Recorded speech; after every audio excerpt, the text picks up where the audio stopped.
একটি মাল্টিন্যাশনাল কোম্পানির চাকরির ইন্টারভিউ চলছে। এমডি সাহেব তার সামনে বসা মহিলার সিভি দেখে জিজ্ঞাসা করলেন, কী রকম বেতন প্রত্যাশা করেন আপনি? জবাবে মহিলা আত্মবিশ্বাসের সঙ্গে বললেন, কমপক্ষে 1,00,000 টাকা।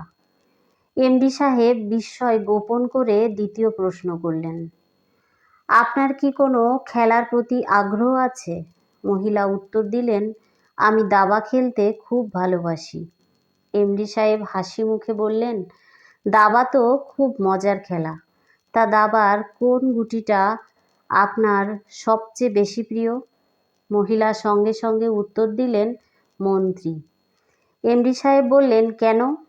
আমার তো মনে হয় ঘোড়ার চাল সবচেয়ে ইউনিক। মহিলা কিছুক্ষণ চুপ করে থেকে বললেন, হ্যাঁ, ঘোড়ার চলাফেরা আকর্ষণীয়, কিন্তু মন্ত্রীর মধ্যে সব গুণ আছে। সে কোনাকুনি চলতে পারে, সোজাসুজি এগোতে পারে, আবার প্রয়োজন হলে রাজার ঢাল হয়ে দাঁড়িয়ে যায়।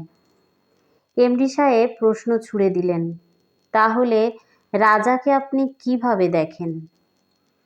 মহিলা বললেন, দাবা খেলায় আমি রাজাকে সবচেয়ে দুর্বল মনে করি। সে নিজেকে রক্ষা করার জন্য মাত্র একটি ঘর যেতে পারে। অন্যদিকে মন্ত্রী রাজার পাশে দাঁড়িয়ে সব দিক থেকে সুরক্ষা দেয়।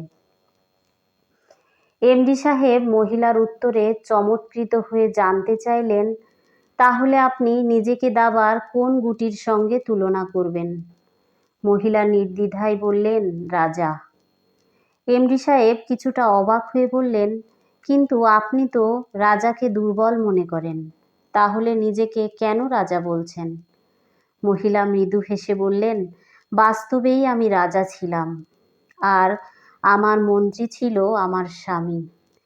তিনি আমাকে সারাক্ষণ আগলে রাখতেন, কিন্তু এখন তিনি আর আমাদের মাঝে নেই।